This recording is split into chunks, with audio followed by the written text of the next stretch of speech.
네, 오늘은 5월 22일 토요일입니다. 본문은 잠언 12장 1절에서 14절 말씀, 잠언 12장 1절에서 14절의 말씀을 제가 봉독하겠습니다. 읽겠습니다. 훈계를 좋아하는 자는 지식을 좋아하거니와 징계를 싫어하는 자는 짐승과 같으니라. 선인은 여호와께 은총을 받으려니와 악을 꾀하는 자는 정죄하심을 받으리라. 사람이 악으로서 굳게 서지 못하거니와 의인의 뿌리는 움직이지 아니하느니라. 어진 여인은 그 지아비의 면류관이나 욕을 끼치는 여인은 그 지아비의 뼈가 썩음 같게 하느니라. 의인의 생각은 정직하여도 악인의 도모는 속임이니라. 악인의 말은 사람을 엿보아 피를 흘리자 하는 것이거니와 정직한 자의 입은 사람을 구원하느니라. 악인은 엎드러져서 소멸되려니와 의인의 집은 서 있으리라. 사람은 그 지혜대로 칭찬을 받으려니와 마음이 굽은 자는 멸시를 받으리라. 비천이 여김을 받을지라도 종을 부리는 자는 스스로 높은 채 하고 또 음식이 핍절함보다 자보다 나으니라. 의인은 자기의 가축의 생명을 돌보나 악인의 긍휼은 잔인이니라. 자기의 토지를 경작하는 자는 먹을 것이 많거니와 방탕한 것을 따르는 자는 지혜가 없느니라. 악인은 불의의 이익을 탐하나 의인은 그 뿌리로 말미암아 결실하느니라. 악인은 입술의 허물로 말미암아 그물에 걸려도 의인은 환난에서 벗어나느니라. 사람은 입의 열매로 말미암아 복록에 족하며 그 손이 행하는 대로 자기가 받느니라. 아멘. 네, 오늘 본문도 의인과 악인에 대한 그 비교 대조를 하면서 의인의 특징 그리고 악인의 특징에 대해서 이렇게 잘 구분해서 얘기하고 있습니다. 자, 그래서 오늘도 본문은 우리에게 의인의 길로 나아가라는 메시지를 하고 계시죠. 구체적으로 본문을 보면서 의인이 어떤 모습인지 그리고 악인은 어떤 모습인지, 그러니까 우리가 이제 일반적으로 세상에서 생각하는 의인과 악인의 기준과 성경에서 말하는 의인과 악인의 기준이 참 다르다는 것을 느끼게 되죠. 오늘도 본문을 통해서 하나님 기뻐하시는 자의 삶이 어떠한 것인지를 배우고 또 깨닫고 또 하나님 기뻐하시는 그 참된 길로 나아갈 수 있는 은혜가 있기를 소망합니다. 자, 보니까 1절에 오늘 가장 중요한 구절이라고 할 수도 있겠는데요. 훈계를 좋아하는 자는 지식을 좋아한다. 반대로 징계를 싫어하는 자는 짐승과 같다. 이렇게 얘기하시죠. 이 훈계라고 하는 것은 결국은 이제 가르침이잖아요.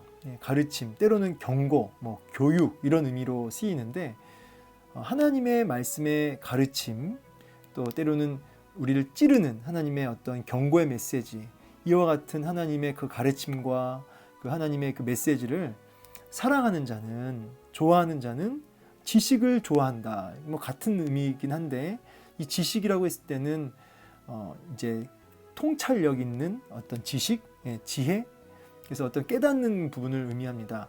그래서 하나님의 가르침, 하나님의 말씀을 사랑하는 자에게 자의 모습을 보면 이렇게 통찰력이 있는 이런 부분을 보게 된다는 거죠. 지식을 좋아하는 모습, 그래서 훈계를 좋아하는 모습, 이게 결국은 연결이 된다는 거예요. 그러나 하나님의 가르침, 또 우리를 때로는 찌르는 메시지들, 이런 것들을 싫어하는 자는, 그것을 거부하고 따분해 하면서 말씀을 저버리는 자에게는 그 짐승과 같다는 이 표현은 뭐냐면 본능에 충실한, 여러분 그 본능, 사사기 말씀과 빗대서 얘기하면 자기 소견에 옳은 대로 행하는, 자기의 욕심과 욕정과 어떤 세상의 그 어떤 흘러가는 그런 그 흐름 속에 그냥 떠밀려가는 그런 인생을 뜻합니다. 하나님의 말씀이 내 삶의 원리로 굳게 세워져서 절대 기준이 되어서 크고 작은 모든 일에 하나님 말씀에 간섭을 받는 삶. 참 세상에 보면 답답하죠. 바깥에서 보면은 참 어떻게 저렇게 인생을 답답하게 사나 이렇게 보일 수도 있죠.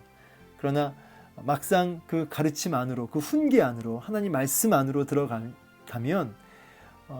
그야말로 좋아할 수밖에 없는, 사랑에 빠질 수밖에 없는 그런 은혜가 있는 것이죠. 여러분 왜 그냥 속된 말로 고기도 그 먹어본 사람이 고기를 먹는다고 그런 말이 있잖아요. 하나님 말씀 그 훈계를 좋아하는 것도요. 먼저 그 맛을 본 자가 그 훈계를 더 사랑하고요. 말씀을 더 붙들고자 하는 거죠. 그런데 그 말씀을 맛보지 못하고 깨닫지 못하면 우리는 그 말씀 안에 갇혀 사는 것이 너무 답답해 보이는 거죠. 그래서 자기 소견에 오른 대로 그야말로 오늘 본문의 말씀 빗대자면 짐승과 같은 자기의 욕심을 쫓아서 정욕을 쫓아서 사는 것이죠. 여러분 사실은 사탄이 사람을 조종할 때 쓰는 게 뭘까요? 에너지가 정욕이라고 하는 에너지를 수단으로 도구로 사람을 이렇게 부려먹는 거죠. 사단을 조종하죠. 우리 안에 있는 정욕을 쫓아서 그걸 이제 짐승과 같으니라. 그래서 사단에게 이렇게 조종당하는 인생. 그러나 하나님 말씀이 절대 기준이 되고 하나님 말씀을 사랑하는 그가 하나님 말씀에 이끌려 가기 때문에 그래서 하나님이 사람을 이끌어 가실 때 쓰는 에너지가 은혜거든요. 은혜. 정욕과 참 대비되는 단어인데 은혜인데 이 은혜가 결국은 훈계, 하나님의 가르침을 통해서 주어지거든요. 그래서 하나님의 훈계를 사랑하는 자, 그에게 은혜가 있고 그 은혜를 통해서 이끌려가는 거죠. 하나님께 하나님의 뜻을 따라가는 삶을 살게 되는 거죠. 그러나 훈계를 저버리는 자는 어때요? 정욕에 붙들려서 이렇게 사단이 조종하게 되는 것이죠. 그래서 어제 말씀의 11장에서 제가 계속 오늘 이렇게 순간순간 떠오르는 말씀이 하나님 말씀을 붙들으라는 메시지, 다른 거 붙들지 말고 하나님 말씀을 붙들라고 하는 메시지가 계속 반복해서 이렇게 제 마음속에 확증되었습니다. 그래서 이 얻는다, 얻느니라, 움켜진다라는 뜻이었죠. 움켜진다. 그러니까 무엇을 움켜쥐느냐에 따라서 인생이 결정돼요. 자기의 정욕에 또 욕심에 움켜쥐고 돈에 움켜쥐는 인생, 그것의 노예가 되고 하나님 말씀을 움켜쥐는 인생은 어떻게 될까요? 좋은 영을 얻고 그가 얻게 되는 유익은 이루 말할 수 없을 만큼 그 복과 은혜가 만족이 크다는 거죠. 그래서 계속 제 마음속에 다른 어떤 욕심이 올라올 때마다 뭘 붙들고 있느냐라고 하는 질문이 제 안에 이렇게 하루 종일 올라왔어요. 그 메시지가 연결되죠. 결국 이와 같은 주의 훈계를 사랑하는 자, 그 말씀을 붙드는 자, 그에게 은혜가 있고 그 은혜를 통해 하나님이 이렇게 이끌어 가시는 인생이 되는 것이죠. 자, 말씀을 붙드시길 원합니다. 다른 거 붙드시면 망하는 거죠. 그러면서 선인은 여호와께 은총을 입는다. 이게 같은 이야기예요. 이 선인이라는 게 도덕적으로 착하다의 의미라기보다는 결국은 훈계를 좋아하는 자가 선인이에요. 지식을 좋아하는 자가 선인이죠. 하나님 말씀이 삶의 원리로 굳게 세워진 그 사람이 선인인데 그에게는 바로 이 은혜가 날마다 공급되어지는 거죠. 공급받는 인생. 그렇지만 악을 꾀하는 자, 아까 얘기하는 그 짐승과도 같은 자, 자기의 정욕을 쫓아서 자기 소견에 오른 대로 생활하는 자에게는 정죄하심을 받는다, 유죄 판결 받는다는 뜻인데 하나님이 그냥 넘어가지 않는다 이런 뜻이에요. 그러면서 사람이 악으로서 굳게 서지 못한다. 그렇죠. 이렇게 이 악, 그러니까 자기의 욕심을 쫓아서 살아가게 되면 좌충우돌해요. 이렇게 바람이 불면 그 바람이 날아가고 이렇게 유혹이 오면 그 유혹에 넘어지고 그러니까 사람 말에 휘둘리고 환경에 휘둘리고 자기 소견에 오른 대로 살아가니까 어떻게 되죠? 굳게 서지 못하는 거예요. 작은 유혹에도 넘어지고 작은 바람에도 낮아빠지는 거죠. 그러나 의인은 하나님 말씀을 삶의 원리로 굳게 세운 말씀의 그 훈계에 뿌리를 박은 사람은, 말씀을 붙드는 그 인생은 뿌리가 박혀 있으니까, 어디에? 말씀에. 뿌리가 시냇가에 심은 나무처럼 그 뿌리가 박혀 있으니까 움직이지 않는 거죠. 어떠한 비바람에도 거기에 휘둘리지 않는 거죠. 자, 그러면서 이제 어진 여인으로 나와요. 그래서 어진 여인은, 이 말은 이 어질다, 그래요. 단어적인 의미는 어떤 능력 있는 여자, 힘 있는 여자 이런 뜻인데 본문의 문맥 속에서 보면은 결국은 하나님의 훈계를 사랑하는 여인은 이렇게도 볼 수 있겠죠, 그죠? 그 지아비의 면류관이나 이 지아비, 이 옛날 단어로 보이는데 지압이 남편이죠. 남편의 면류관이다.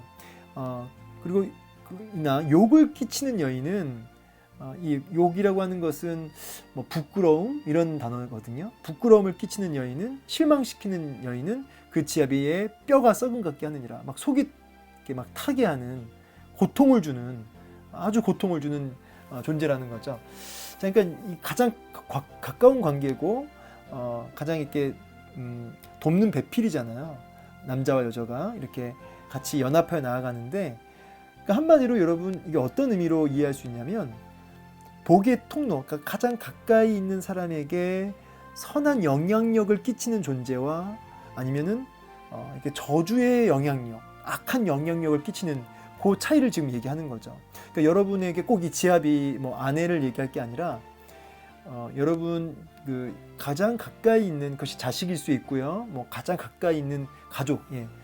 어찌 됐든 여러분 가장 마땅히 사랑하고 마땅히 복의 통로가 되어 주어야 할 그 대상에게 어떤 사람은 면류관이 되고 복의 통로가 되지만 어떤 사람은 뼈가 썩음 같게 하는 그런 고통이라는 거예요. 여러분은 여러분의 가장 가까이 있는 사랑해야 할 그 대상, 그 가족, 그 이웃에게 뼈가 썩음 같게 하는 존재입니까? 아니면 면류관과도 같은 존재입니까? 그 비결은 어진 여인이어야 된다는 거예요. 이 어진 여인은 문맥적 흐름상 어떤 사람일까요? 훈계를 사랑하는 사람, 말씀을 붙드는 사람, 그 사람은 축복의 통로의 삶을 산다는 거예요. 가장 가까이 있는 사람에게 복을 흘려보내는 사람이 된다는 것이죠.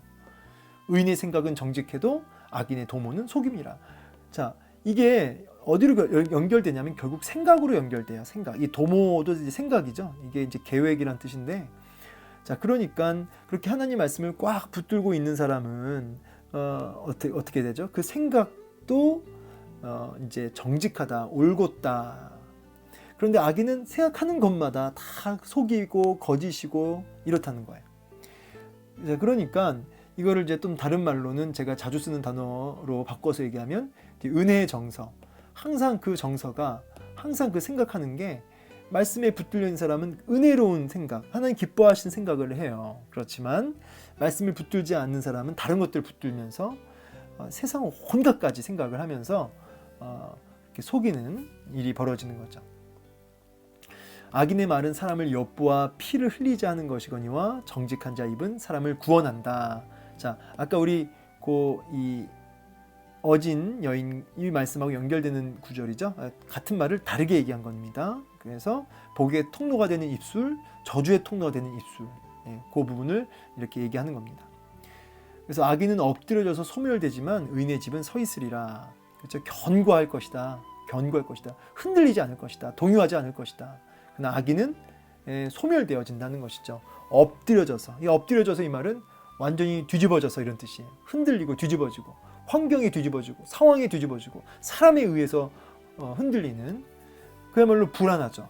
그래서 소멸되지만 하나님의 훈계를 사랑하는 자는 그 말씀에 뿌리를 받고 서 있기 때문에 동요하지 않는, 불안하지 않는 모습이 된다는 것이죠. 그러면서 사람은 그 지혜대로 칭찬받으려니와 마음이 굽은 자는 멸시를 받으리라. 네, 그래서 웃음거리가 된다는 거죠. 결국은 마음이 굽은 자, 짐승과도 같은 자, 말만 바꾼 건데 결국은 그 마음이 뒤틀리고 마음이 이렇게 굽어진 자는 웃음거리, 자기 욕심을 쫓아 살아가는 그 인생은 웃음거리밖에 안 되지만 훈계를 사랑하는 자, 하나님의 지식을 사랑하는 자는 칭찬받는. 그래서 사실은 하나님께도 기쁨이 되지만 사람에게도 참 이렇게 칭찬받는, 인정받는 그런 모습이 된다는 것이죠.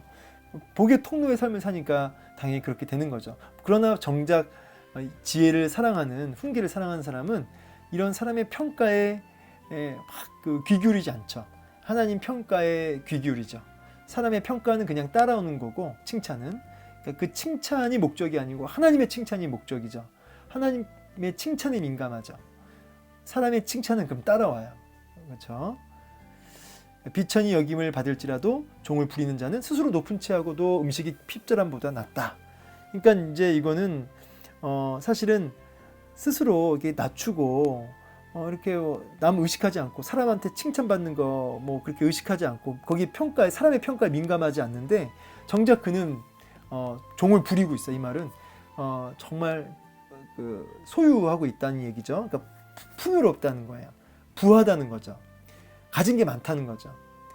여기서 말하는 이 종을 부리는 자라는 말은 이제 문맥적 흐름상 보면은 그는 하나님의 지혜로 충만하고 그리고 하나님 주신 은혜로 충만한 상태죠. 그러니까 참 드러내지 않아도 사람의 평가에 민감하지 않고 그냥 자기를 낮추고 있는데 정작 그는 하나님의 지혜로 참 충만해요. 참 하나님의 은혜로 가득해요. 부해요. 그런 자가 있는데 반대로 어떤 자가 있냐면 자기를 막 드러내요. 막 있는 것처럼 얘기해요. 그런데 사실은 그 안에 하나님의 지혜도 없고 참 그야말로 핍절한 결핍이 많은 인생, 그 안에 속이 그냥 다 빈 인생, 그런 인생이 있다는 거예요. 비교를 하는 거죠. 너 어떤 인생이냐.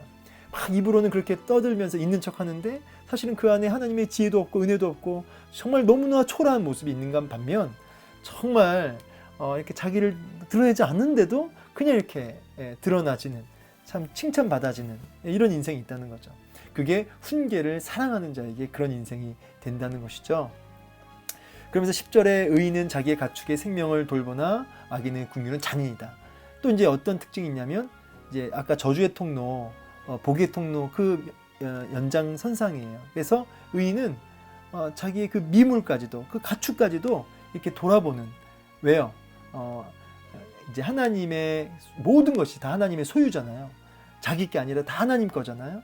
그러니까 이 지혜를 사랑하는 자는 훈계를 붙드는 자는 항상 본인이 청지기임을 알아요. 다 하나님의 것이니까 하나님의 것을 잘 돌려드리기 위해서 그렇게 돌아보고 작은 것 하나 이렇게 배려하고 관리하죠. 돌아보죠. 하나님의 통치가 임하게 하죠. 그러나 악인은 자기 욕심을 쫓아 살기 때문에 자기 건 줄 알아요.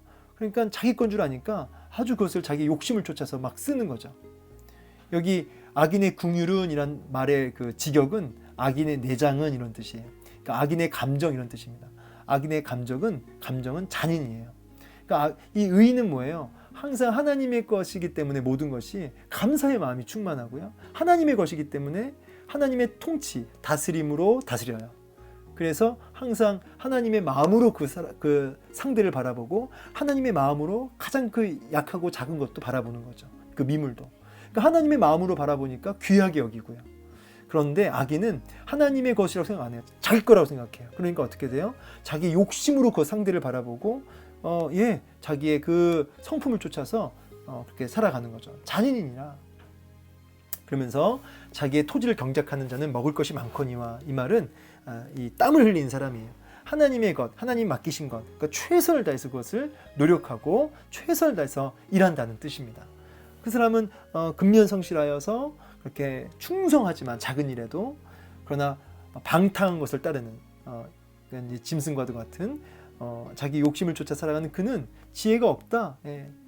그래서 이제 이 사람은 근면성실하지 않다는 모습, 방탕, 방임 이런 뜻이죠. 그래서 여러분 하나님의 것으로 아는 사람은 모든 것이 하나님의 것임을 아는 사람은 내 거이면 내 마음대로 하죠. 근데 다 하나님 거니까 마땅히 작은 일에도 하나님 앞에서 하나님께 하는 거니까 충성합니다. 하나님께 하는 거니까. 그런 맥락에서 제가 이 성경 큐티 이거 녹음하는 거 굉장히 피곤하고 힘들지만 이거 하나님께 하는 거니까 이 작은 일에도 충성하면 이 하나님 기뻐하시는 거잖아요. 이게 작은 일일지라도 그래서 자기 토지를 경작하는 자는 먹을 것이 많다. 하나님이 그렇게 위로하신다는 거예요. 자, 악인은 불의의 이익을 탐하나 의인은 그 뿌리로 말미암아 결실하느니라. 열매를 풍성하게 맺는다는 거죠. 근데 악인은 이 불의의 이익을 탐하고 그냥 이 욕심만 부리는 거예요. 욕심.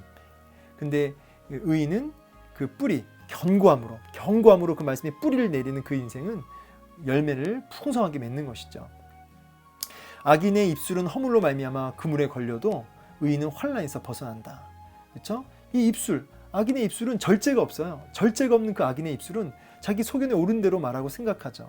그래서 허물을 감추는 것이 아니라 막 그 많은 그 말로 인해서 그물에 걸리게 되죠. 함정에 걸려요. 스스로 올무에 빠지죠. 근데 의인은 축복의 입술, 절제하는 입술이 되어서 위기에서 벗어나는 그 모습을 보이고 있습니다. 마지막 절 사람은 입의 열매로 말미암아 복록에 족하며 그 손이 행하는 대로 자기가 받는다. 여기 복록이란 단어는 선한 것 이런 뜻이기도 하고 뭐 이익 이런 뜻도 있어요. 복록, 이익, 뭐 선한 것. 근데 이제 그 문맥적 의미로는 뭐냐면 선한 것에 만족한다는 거예요. 선한 것에 만족한다. 그래서 사람은 입의 열매로 말미암아 복록에 족하며 그래서 또 자기가 행하는 대로 그 손이 행하는 대로 자기가 받는다 해서 선한 것을 좋아하고 말하고 입의 열매가 나타난다는 거죠. 삶 속에서 그 열매가 나타난다는 거죠. 그 말로도 막 나타나는 거예요. 그 말로도 선한 것을 드러내죠. 그래서 하나님이 주시는 은혜들을 그대로 받아 누리는 만족이 있는 인생이 된다는 것입니다. 자, 오늘 말씀을 이제 마무리하고 이제 정리하려고 하는데요. 결국은 이제 1절 안에 모든 게 걸려 있다고 보셔도 과언이 아니에요.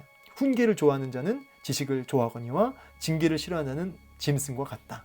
이 한 절, 오늘 이 한 절을 가슴에 새기시고 하나님 앞에 훈계를 붙드는 사람, 하나님 말씀을 사랑하는 사람 되어서 정욕에 쫓아 움직이지 않고 하나님 은혜, 은총에 붙들려 살아갈 수 있는 저와 여러분 되기를 간절히 소망합니다. 감사합니다.